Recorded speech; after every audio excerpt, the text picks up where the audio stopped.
नमस्कार दोस्तों, स्वागत है आपका आज के मुख्य समाचार में, जिसमें सबसे पहले और बड़ी खबर में आपको बताएंगे कि हम बिरयानी खाने और गले मिलने नहीं गए। खड़गे का बीजेपी पर तंज, कहा मोहब्बत हमारे साथ और शादी पाकिस्तान के साथ। इसी के साथ आगे खबर में जिक्र होगा कि राहुल गांधी ने अमेरिका में सिखों पर दिए बयान पर तोड़ी चुप्पी, बोले झूठ फैला रही है भाजपा।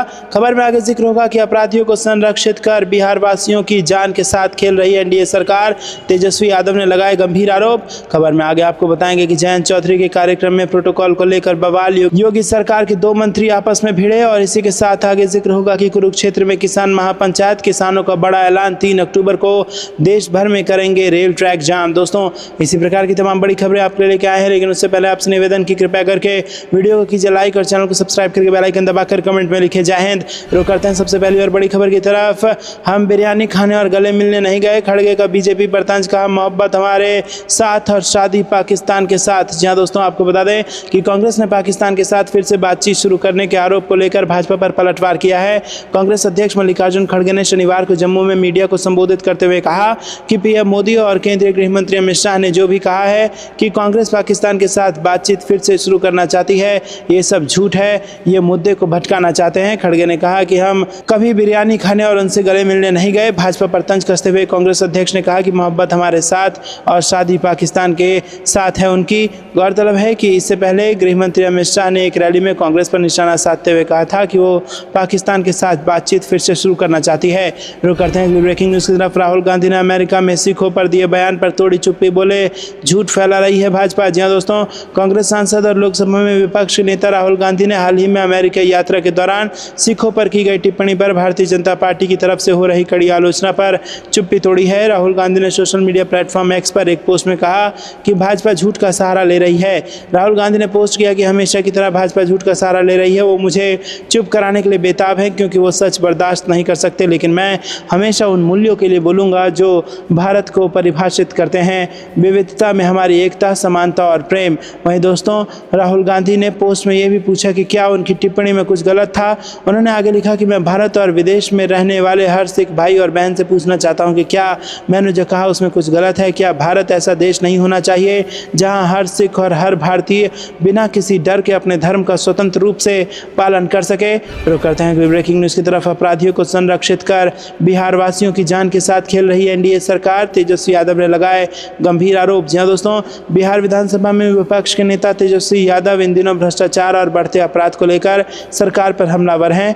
एक बार फिर तेजस्वी यादव ने राज्य की कानून व्यवस्था पर सवाल खड़े करते हुए एनडीए सरकार पर जमकर हमला बोला है। दरअसल दोस्तों, आपको बता दें कि मुख्यमंत्री नीतीश कुमार ने गृह विभाग की उच्च स्तरीय समीक्षा बैठक बुलाई थी। वहीं सीएम नीतीश कुमार द्वारा समीक्षा बैठक करने पर नेता प्रतिपक्ष तेजस्वी यादव ने तंज कसा।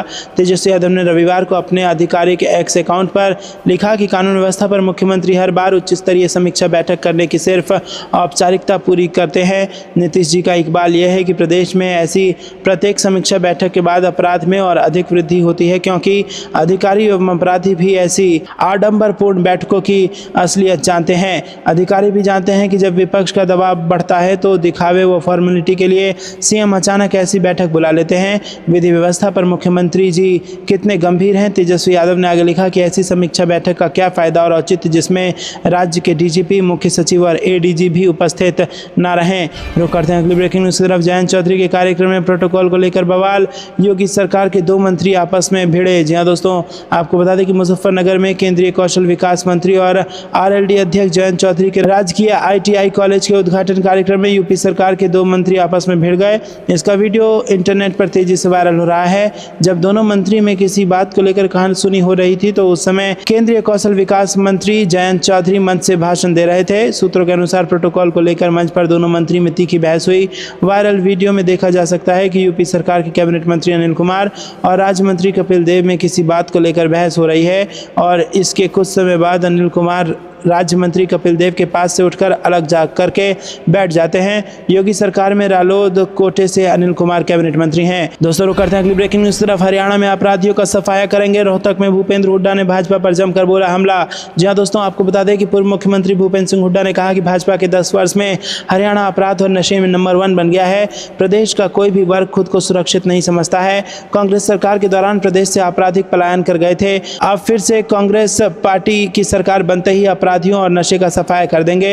हुड्डा शनिवार देर शाम जनता कॉलोनी और मॉडल टाउन में कांग्रेस प्रत्याशी एवं विधायक भारत भूषण बत्रा के समर्थन में चुनावी सभा को संबोधित कर रहे थे। रुक करते हैं अगली ब्रेकिंग न्यूज की तरफ। कानपुर में ट्रेन डिरेल करने की साजिश, पवन खेड़ा ने भाजपा सरकार को घेरा। जी हां दोस्तों, उत्तर प्रदेश के कानपुर में दिल्ली हावड़ा रेल मार्ग पर महाराजपुर में प्रेमपुर रेलवे स्टेशन के पास ट्रैक पर छोटा गैस सिलेंडर रखकर ट्रेन को डिरेल करने के प्रयास की घटना सामने आई है। इसे लेकर कांग्रेस नेता पवन खेड़ा ने प्रतिक्रिया दी है। इसके अलावा उन्होंने तिरुपति लड्डू विवाद पर भी आंध्र प्रदेश सरकार पर जमकर निशाना साधा। पवन खेड़ा ने IANS से बात करते हुए कहा कि भाजपा अपने आप को मजबूत सरकार कहती है। भाजपा केंद्र में 10 साल से सत्ता में है। उत्तर प्रदेश में भाजपा का दूसरा कार्यकाल चल रहा है। इसके बाद भी भाजपा बार बार षड्यंत्र रचती रहती है। आपकी बुद्धि कहाँ है? PM कहाँ है? आपकी ताकत कहाँ है? आपके 56 इंच कहाँ है? कृपया मुझे बताएं। दोस्तों रुक करते हैं अगली ब्रेकिंग न्यूज की तरफ। कांग्रेस सांसद ने फाइनेंस मिनिस्टर निर्मला सीतारमण को लिखा पत्र। जी हां दोस्तों, आपको बता दें कि देश में डिजिटल ट्रांजैक्शन तेजी से बढ़ रहा है और लोगों में कैश जेब में रखकर चलने की आदत लगभग खत्म हो गई है। इसका असर बाजार में करेंसी नोट की मौजूदगी पर भी पड़ा है और इसे लेकर कांग्रेस सांसद ने वित्त मंत्री निर्मला सीतारमण को एक पत्र लिखा और छोटे मूल्य के करेंसी नोट की बाजार में कमी का मुद्दा उठाया। उन्होंने कहा कि इन नोटों की कमी के चलते बड़ी परेशानी हो रही है।